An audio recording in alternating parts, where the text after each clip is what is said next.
والصلاة والسلام على من لا نبي بعده اما بعد فاعوذ بالله من الشيطان الرجيم بسم الله الرحمن الرحيم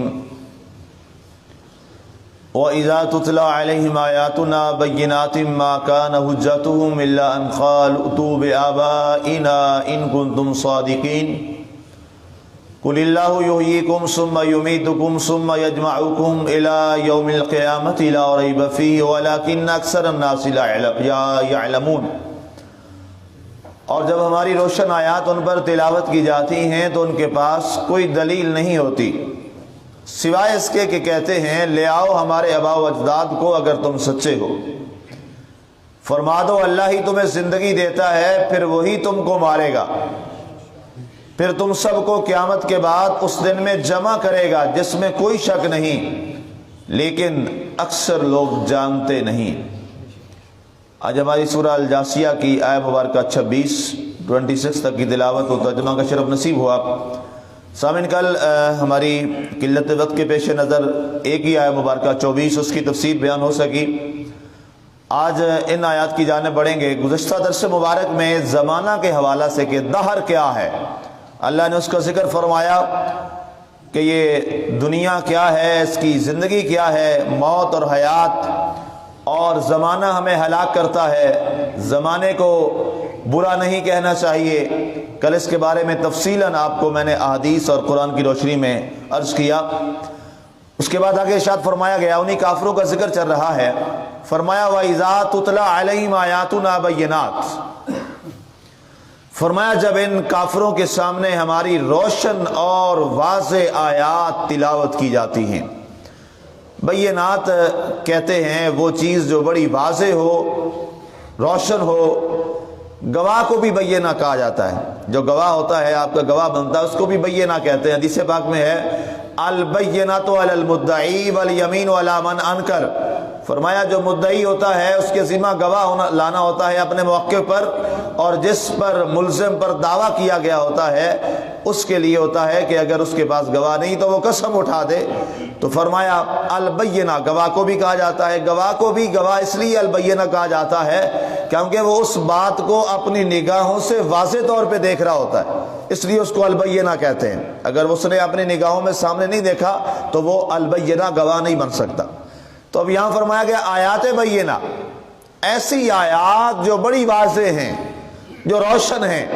فرمایا جب ہمارے ایمان والے لوگ ان کے سامنے آیات لے کے جاتے ہیں، قرآن لے کے جاتے ہیں، قرآن کا پیغام لے کے جاتے ہیں کہ جناب یہ قرآن دیکھیے، یہ آیات بینہ دیکھیے جو اللہ نے نازل کی ہیں۔ جناب سیدنا جبریل علیہ السلام حاضر ہوئے بارگاہ مصطفیٰ میں اور یہ آیات لے کے آئے موت اور حیات کے بارے میں۔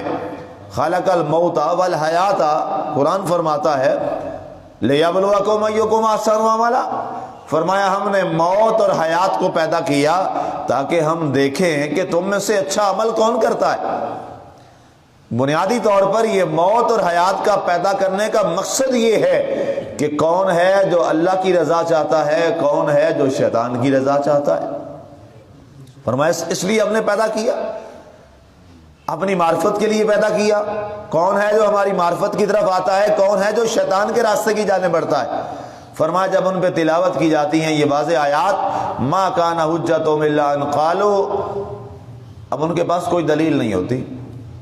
یاد رکھیے گا قرآن ایک وہ واضح آیت ہے، قرآن ایک وہ واضح آیت ہے۔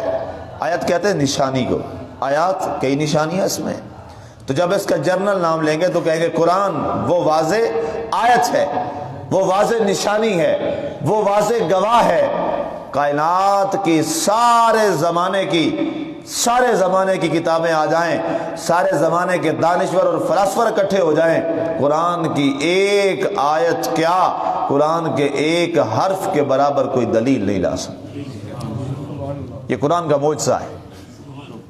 اعجاز القرآن ایک پورا ٹاپک ہے، ہمارے درس نظامی میں پڑھایا جاتا ہے اعجاز القرآن کے حوالہ سے، اور ابتدائی درس نظامی کتاب میں الفوز الکبیر جو ہے وہ اس حوالے سے بڑی خوبصورت کتاب ہے، شاہ ولی اللہ رحمۃ اللہ علیہ تعالیٰ نے لکھی ہے، عربی زبان میں ہے۔ تو اعجاز القرآن جہاں ایک بہت سارے اعجاز ہیں قرآن پاک کے، ان میں سے ایک سب سے جو بڑا اہم ترین معجزہ ہے وہ یہ ہے کہ قرآن اپنے فصاحت میں، اپنی بلاغت میں، اپنی حقانیت میں، اپنی سچائی میں، اپنے بینہ ہونے میں، اپنے اٹل ہونے میں، اپنے آخری پیغام ہونے میں ایسا مضبوط ہے اور ایسا خوبصورت کلام ہے کہ کائنات کا کوئی بھی فلاسفر، بڑے سے بڑا اسکالر، اور کائنات کا بڑے سے بڑا شاعر، اور کائنات کا بڑے سے بڑا عربی دان، ماہر لسان عربیہ، وہ اس قابل نہیں ہے کہ وہ قرآن کے مقابلے میں آ جائے۔ اس کی وجہ کیا ہے کہ ہر چیز مخلوق ہے، ہر چیز مخلوق ہے، تو جب مخلوق جو ہے وہ اس کے مقابلے میں آئے گی تو مخلوق ہوگی، اور چونکہ یہ مخلوق نہیں ہے، یہ قرآن کلام الہی ہے۔ کلام جو ہے، میں حرفوں کی بات نہیں کر رہا، یہ ایک بڑا مشکل موضوع ہے، یہ عوام میں بیان کرنے والا نہیں ہے، یہ علماء کی بحث ہے۔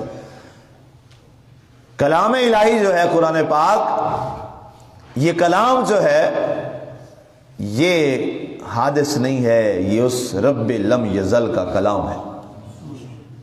تو جب رب کا کلام ہے تو رب کے مقابلے میں تو پھر کوئی نہیں ٹھہر سکتا، رب کے کلام کے مقابلے میں تو کوئی نہیں ٹھہر سکتا، اس کے برابر کوئی دلیل لا سکتا ہی نہیں ہے۔ میں نے گزشتہ کوئی ایک ہفتہ شاید یا کوئی 1.5 ہفتہ پہلے ایک میں نے شاعر، عربی شاعر جو سب سے بڑا عرب کا شاعر تھا، لبید، اس کا واقعہ میں نے آپ کو سنایا تھا کہ لبید نے اسلام کس بنیاد پہ قبول کیا تھا۔ اس کو سرکار نے کوئی توحید کی بات نہیں سکھائی تھی، سرکار نے اس کو کوئی دعوت بھی ابھی تک نہیں دی تھی، اور نہ اس تک ابھی کوئی دعوت اس طرح کی پہنچی تھی، اور نہ اس نے کوئی نمازیں دیکھ کے اسلام قبول کیا، نہ اس نے مسجد نبی کے نظارے دیکھ کے اسلام قبول کیا، بلکہ اس نے قرآن کے اتنا فصاحت و بلاغت، چونکہ بہت بڑا شاعر تھا، بلکہ ان کے جج ہوا کرتا تھا شاعری کے اندر، اس نے جب قرآن کی آیات دیکھی نا تو قرآن کی آیات کو دیکھ کر وہ سمجھ گیا کہ واقعی کوئی انسان اس طرح کا کلام کہہ سکتا ہی نہیں۔ قرآن کے اس بلند معجزے ہونے پر حضور کی بارگاہ میں خود آیا، خود حاضر ہوا اور کہا، اے اللہ کے رسول صلی اللہ علیہ وسلم، میں لبید گواہی دیتا ہوں آپ اللہ کے سچے رسول ہیں، اور یہ جو کلام آپ بیان کرتے ہیں یہ واقعہ لوگ غلط کہتے ہیں کہ آپ اپنا بیان کرتے ہیں، نہیں، یہ آپ کا کلام نہیں ہے، یہ واقعی اس رب کا کلام ہے، کیونکہ کوئی بندہ اس جیسا کلام کہہ سکتا ہی نہیں، کہہ سکتا ہی نہیں۔ اور اس کی میں ایک آسان سی آپ کو مثال دوں جو بڑی عام فام ہے اور آپ کو آسانی سے سمجھ آ جائے گی۔ دنیا میں کتابیں لکھی جاتی ہیں، سلیبس تیار کیے جاتے ہیں، لوگ کہتے ہیں جناب یہ والا سلیبس، یہ والی بکس، یہ والے آرٹیکلز ایک اتنے عرصے تک کے لیے چل سکتے ہیں، اب جدید دور آ گیا، نئے تقاضے آ گئے، نئی ضرورتیں آ گئیں، اب نیا سلیبس لے کے آؤ۔ بلکہ ہمارے پاکستان میں بڑے عرصے بعد اب سلیبس کوئی میرا خیال ہے ٹوٹلی جو سلیبس ہے وہ تو میرا خیال ہے 52 سال بعد چینج ہونے جا رہا ہے، اور باقی اگر کوئی مائنر کے حساب سے دیکھیں جنرل تو 39 سال کے بعد سلیبس چینج ہوا ہے ہمارے پاکستان میں۔ تو لوگ ہمارا مذاق اڑاتے تھے کہ دنیا کہاں سے کہاں پہنچ گئی، پاکستان والوں کا بھی سلیبس ہی چینج نہیں ہوا، نئے تقاضے آ گئے، نیا دور زمان معاملات آ گئے، نئی ضروریات آ گئی، ان کا سلیبس ہی پرانا ہے، تو یہ تو بہت پیچھے رہ گئے۔ تو ہماری ترقی سے فورن کنٹریز جتنے ہیں وہ کیا کرتے ہیں، اپنے سلیبس کو ریفریش کرتے رہتے ہیں، جیسے جیسے نئے تقاضے آتے ہیں اپنا نیا سلیبس لے آتے ہیں، پچھلی کتابیں بیکار ہو جاتی ہیں، وہ کہتے ہیں نہیں اب یہ ہمارے تقاضوں کو پوری نہیں کر رہی۔ کمال دیکھیے، 1500 سال گزر گئے، 1442 ہجری جمادی الاولیٰ بھی اپنے اختتام میں ہے، آپ دیکھیے اس لمحات پر بھی 1500 سال گزر گئے، تب بھی قرآن با کمال تھا، آج بھی قرآن با کمال ہے۔ کسی ایک نے آج تک یہ نہیں کہا، مسلمان کی بات نہیں کر رہا، نان مسلم، مستشرق جو ریسرچ سکالر ہیں، نان مسلم، کرسچن، جیوز، ان میں سے کسی ایک سکالر نے ان کے نہیں کہا جو ان کے سکالر ہیں، ہمارے تو ہم تو مسلمان ہیں، ہم نے تو ماننا ہی ماننا ہے، غیروں نے بھی آج تک نہیں کہا کہ مسلمانوں تمہیں اپنی کتاب میں کچھ تبدیلیاں کر لینی چاہیے، کیونکہ تمہاری کتاب جدید تقاضوں کے مطابق پورا نہیں اتر رہی۔ خدا کی قسم آج 2021 2 جنوری کو بھی آج دنیا کا عیسائی اور یہودی ریسرچ کرنے والا یہ مان رہا ہے کہ آج کے تقاضوں پر بھی اگر پوری اتر رہی ہے کوئی کتاب تو یہ قرآن پاک ہے۔ یہ معجزہ سب سے بڑا، اور ہمارا یقین ہے قیامت تک کے لیے جتنی صدیاں بدلتی رہیں، جتنی صدیاں گزر جائیں، ہر دور میں جب آپ دیکھیں گے تو ہر کتاب سے اوپر آپ کو نظر آئے گی تو ہماری کتاب قرآن نظر آئے گا۔ فرمایا یہ قرآن ہے، واضح آیات ہے، ان کے پاس ان کی کوئی دلیل نہیں ہے جواب میں، نہ لا سکتے ہیں نہ قیامت تک لا سکیں گے۔ قرآن نے ایک چیلنج دیا، آج بھی موجود ہے، فاتو بسورۃ من مثلہ، وہ کوئی ایک سورت ہی لے آؤ قرآن کی سورت جیسی، نہیں لا سکے، نہیں لا سکے آج تک۔ آپ کا کیا خیال ہے ہمارے مخالفین اس کی کوشش نہیں کی ہوگی؟ بہت کی ہوگی کوشش، بڑی کی، اس دور میں بھی کی، آج بھی کی اور کریں گے، لیکن قرآن نے چیلنج دیا ہے، لے کے آؤ، کھلا چیلنج ہے، لے کے آؤ، جس دن آ جائے تو بتا دینا ہمارے ماننے والوں کو۔ ہر دور میں ظاہر نبوت کا سلسلہ تو ختم ہو گیا، منصب نبوت جو ہے اب وہ اللہ تعالیٰ نے آئمان خطبہ اور علماء کے حوالے کر دیا۔ سرکار نے فرمایا العلماء ورثۃ الانبیاء، اب میری امت کے علماء میرے وارث ہیں، کسی زمانے میں تم لے کے آنا، میری جگہ پر وہ دفاع کریں گے، وہ جواب دیں گے، لے آؤ کوئی صورت۔ اب تو ظاہری طور پر میں بات کر رہا ہوں، سرکار موجود نہیں ہیں، ان کے ترجمان موجود ہیں، لیکن کوئی آج تک یہ لا سکا ہے؟ نہیں لا سکتا۔ فرمایا جب ان کے پاس دلیل نہیں ہوتی تھی الا ان قالوا تو بآبائنا، جب تنگ آ جاتا ہے، کہتے ہیں نا جب کسی کے پاس کوئی دلیل نہ ہو نا تو وہ پھر لڑنے اور جھگڑنے پہ آ جاتا ہے۔ کیوں؟ اس کے پاس دلیل نہیں ہوتی۔ جس کے پاس دلیل ہو وہ لڑتا جھگڑتا نہیں ہے، وہ دلائل سے بات کرتا ہے۔ اب جب ان کے پاس دلیل نہیں ہوتی کیا کہتے ہیں؟ اب جھگڑے پتر آتے ہیں، اچھا جی ہمارے اگر تم لوگ سچے ہو تو ہمارے آباء و اجداد کو لے آؤ، ہمارے باپ دادا کو زندہ کرو، ہم ان سے پوچھیں گے وہ کیا کہتے ہیں۔ ان کو یہ اندازہ نہیں تھا۔ ایک عیسائی نے بھی اسی طرح کہا تھا، نان مسلم تھا، تو سرکار سے کہنے لگا اگر آپ اللہ کے سچے نبی ہیں تو ہمارا عیسیٰ تو وہ تھا، عیسیٰ علیہ السلام، وہ تو مردوں کو بھی زندہ کر لیتے تھے، اگر آپ سچے نبی ہیں تو آپ بھی کسی مردے کو زندہ کر کے دکھا دیں، میں آپ کو مان لوں گا۔ سرکار نے فرمایا مردے زندہ کرنے کی بات کرتے ہو، یہ کون سی بات ہے؟ اس کے بعد اس سے آگے بلکہ میں آپ کو لے آؤں، یہ تو سرکار کی ذات ہے۔ ایک میں پڑھ رہا تھا بہجت الاسرار کے اندر ایک واقعہ، الفتح الربانی کے حوالے سے بھی کچھ نہ واقعہ لکھا ہے۔ شیخ عبد القادر جیلانی کے پاس بغداد میں ایک عیسائی آ گیا، آپ دعوت دیتے تھے، کئی لوگ بیٹھے ہوتے تھے آپ کی محفل میں، عیسائی، یہودی، بہت تعداد ہوتی تھی، جاتے ہوئے کلمہ پڑھ کے جاتے۔ تو اسی طرح ایک دن بحث ہوئی تو ایک بعد میں عیسائی آ گیا آپ کے پاس، آپ کی محفل میں سارے مذہب کے لوگ آتے تھے۔ کہنے لگا جی عبد القادر آپ جس نبی رسول کی بات کرتے ہیں میں عیسائی ہوں۔ اس نے کہا میں مسیح ہوں، اور ہماری بائبل میں کئی واقعات موجود ہیں اور آپ کے قرآن میں بھی یہ بات موجود ہے۔ آپ نے فرمایا ہاں بتاؤ کہ عیسیٰ علیہ السلام مردوں کو زندہ کرتے تھے، کیا تمہارا نبی یہ کام کرتا تھا؟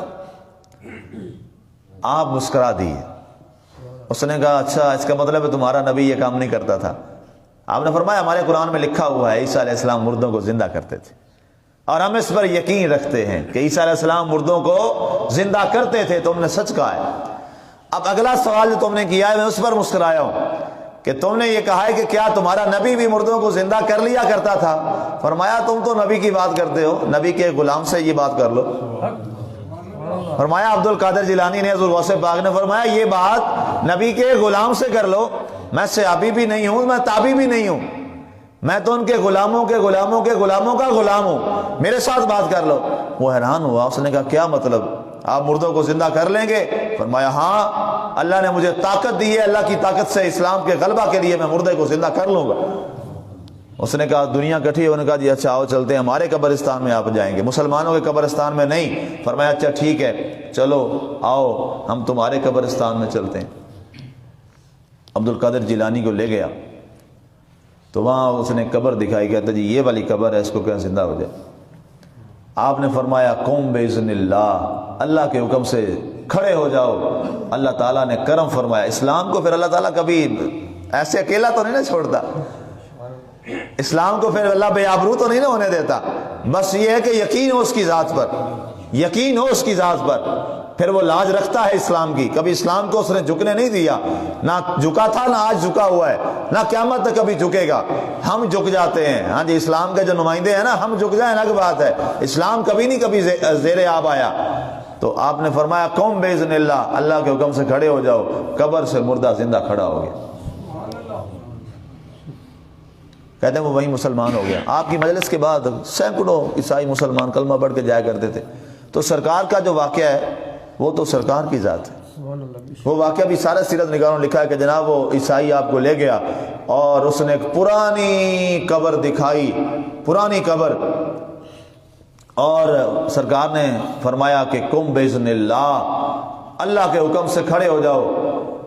تو وہ شخص اندر سے اٹھا، تو کہتے ہیں کہ وہ حضرت نوح علیہ السلام کے زمانے کا کوئی آدمی تھا، اتنا پرانا، کوئی کہتے ہیں کہ قبر تھی جو اس وقت ان کی پرانی وہ چلی آ رہی تھی۔ بعض نے کہا کہ جناب وہ عیسیٰ علیہ السلام کے زمانے کا ہی کوئی ماننے والا تھا۔